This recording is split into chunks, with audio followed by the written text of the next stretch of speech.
شوکت خانم memorial cancer اسپتال کی team نے مختلف یورپی ملکوں میں فنڈ ریزنگ کرنے کے بعد ہالینڈ کا مختصر دورہ کیا۔ دورے کا مقصد وہاں مقیم پاکستانیوں کو شوکت خانم اسپتال کی سرگرمیوں اور مستقبل قریب میں فنڈ ریزنگ کے امکانات کا جائزہ لینا تھا۔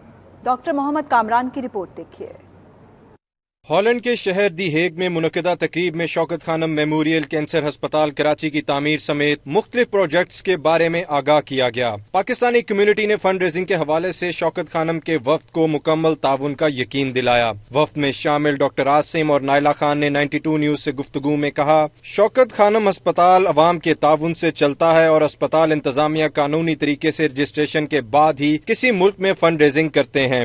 ہاسپٹل کی ضروریات جو ہے بڑھتی جا رہی ہیں اور ان بڑھتی ہوئی ضروریات کی وجہ سے ہم لوگوں کو ایکسپینڈ کرنا بہت زیادہ اب ضروری ہے۔ آپ نے جیسے کہ ڈاکٹر عاصم کی پریزنٹیشن میں دیکھا بھی کہ ایک نہ صرف 24 سال ہو گئے لاہور والے ہاسپٹل کو چلتے ہوئے، لیکن اس کے علاوہ 1.5 سے 2 لاکھ لوگوں کو نیا کینسر ڈیولپ ہوتا ہے، سارے ڈائگنوز نہیں ہوتے، اور کیونکہ اتنی ایڈوانس سٹیج میں لوگ پریزنٹ کرتے ہیں تو اس میں سے 60 سے 80% کی ڈیتھ اسی سال ڈائگنوسس میں انفارچونیٹلی ہو جاتی ہے۔ یہ ہماری مشن اسٹیٹمنٹ ہے۔ نیکسٹ لائن، اس کی جو مین ایلیمنٹس ہیں وہ یہ ریڈ میں ہیں۔ سب سے پہلا جو پہلی بھی بات ہو رہی تھی کہ ہمارا ایم ہالینڈ میں شوکت خانم اسپتال کے لیے جلد فنڈ ریزنگ کا آغاز بھی کیا جائے گا۔ اس سے قبل 2012 میں تقریب منعقد ہوئی تھی جس میں پاکستانیوں نے دل کھول کر عطیات دیے تھے۔ ڈاکٹر محمد کامران، دی ہیگ، نیدرلینڈز۔